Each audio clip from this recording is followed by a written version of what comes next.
and looked at some of his videos, and I thought, you know what, it does, when somebody dies all of a sudden, and, apparently friends and family around him don't seem to think that he was ill. We don't know enough about that yet.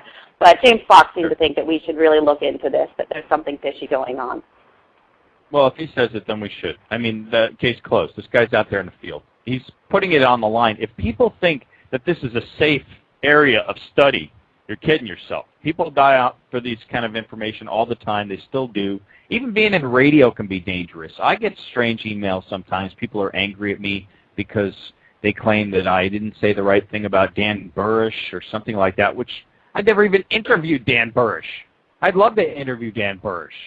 You don't know who he is. The guy who claimed he worked with J-Rod, an extraterrestrial entity, at S4. Okay? I'd love to interview the guy. I can't get in touch with him. Anybody got, somebody wanted me to interview Ed Dames. I did it. Did the guy end up being a total sham? Well, remains to be seen. I can tell you that he didn't end up being all that nice of a guy. He didn't follow through on most of what he said he'd do. But I'm happy to interview these people. Now, before I forget, there's a video at ufonautradio.com right now. If you go to the video section, and it's about 10 minutes of James Fox. And like I said, the guy is the next generation of ufology. It's the hope of the future. Everyone should be supporting this guy instead of trying to come up with the new science fiction movie or something like that. I was disappointed. I'll say it. I don't care. I have no problem doing this. I was disappointed. I heard last night it was Bryce Zabel, the guy created Dark Skies, science fiction, Stanton Friedman, and my other friend who I love, Don Schmidt. He's fantastic. But they spent most of the time talking about, this movie that they're trying to do. It's just, to me, that's a bummer, because to me, guys like Stanton Friedman and Don Schmidt, they have dedicated their lives to the real deal. They are the ultimate doers. People say New Guard doesn't respect them. We've got tons of respect for them. Are you kidding me? They are amazing people. I don't want to hear about the science fiction movie Bryce Zabel's talking about doing. That doesn't do it for me. I don't need another Spielberg trying to make money off this stuff. 804, you've been patient. Who are we talking with?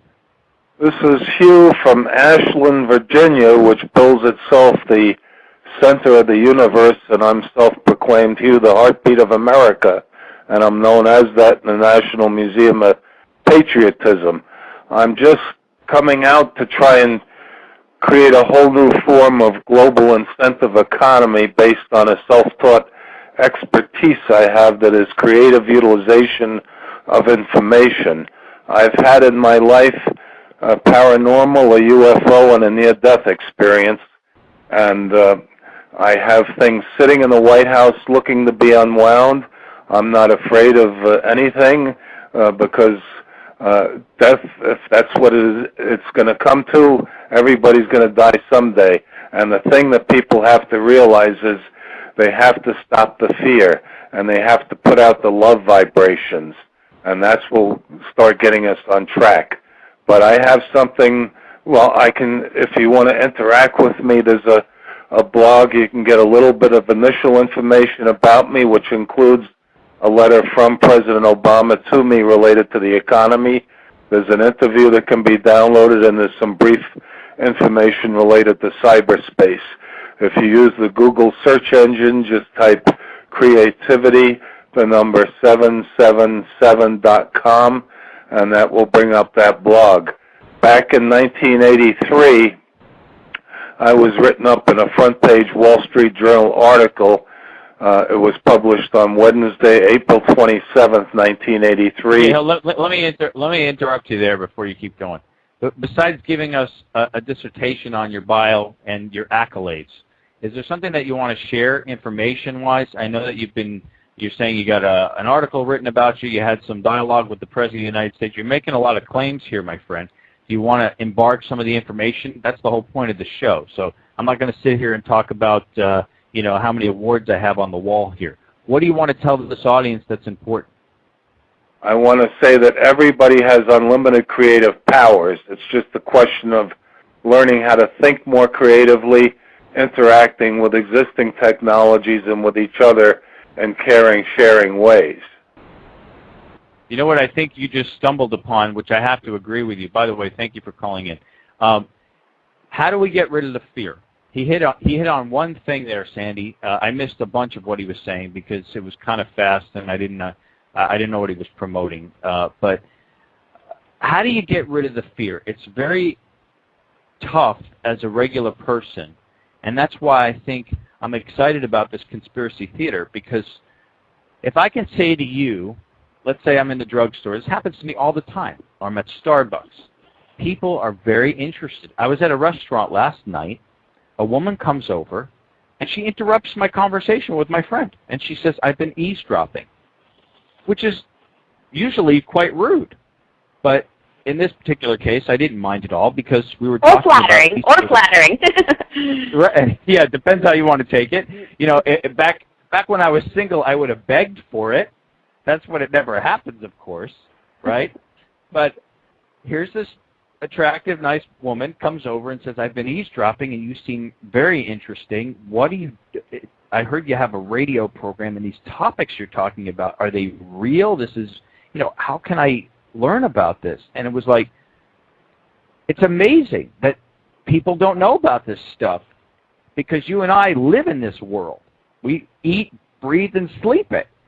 So my buddy's sitting there telling me, you take it for granted. You don't realize how much the average person doesn't think about this sort of stuff or isn't aware. And I said to myself, you're right, Roger. I'm totally blown away. So the conspiracy cinema, I said to myself, wow, here's a place where if you, for instance, Sandy, you've run into this with friends, they don't believe what you're saying, or they think it sounds fishy, or they're not getting it because you're paraphrasing, which I never do. If somebody tries to get the scoop from me, I say, no.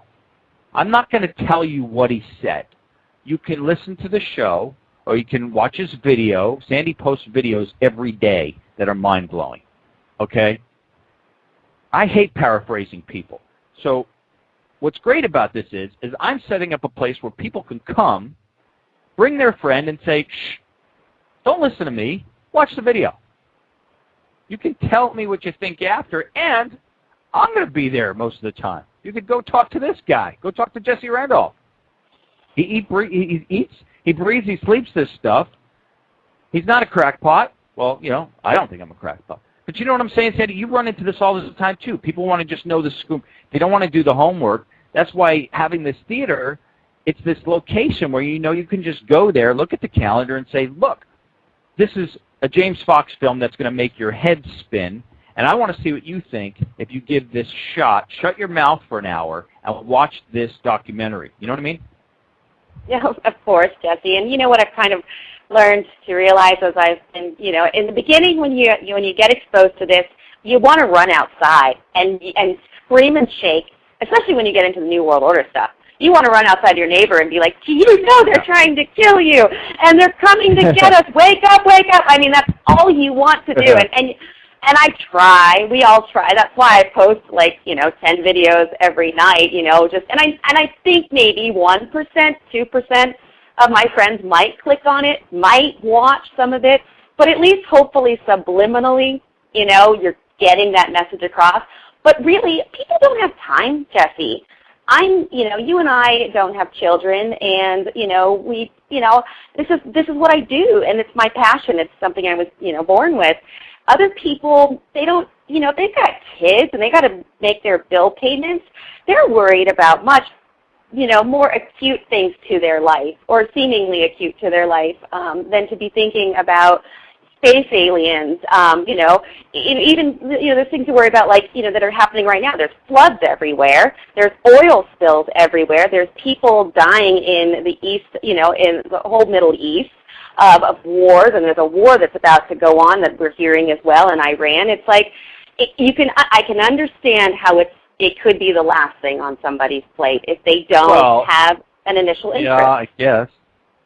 Initial interest, fine, but it usually doesn't happen. It doesn't matter what it is. It doesn't matter if it's rape, murder, any sort of crime, cancer, sickness, until it's on your doorstep, until it affects you personally via your family or your significant other or your personal self, you usually don't care very much about it. I get that. I was a victim of that. Okay, I had to learn the hard way.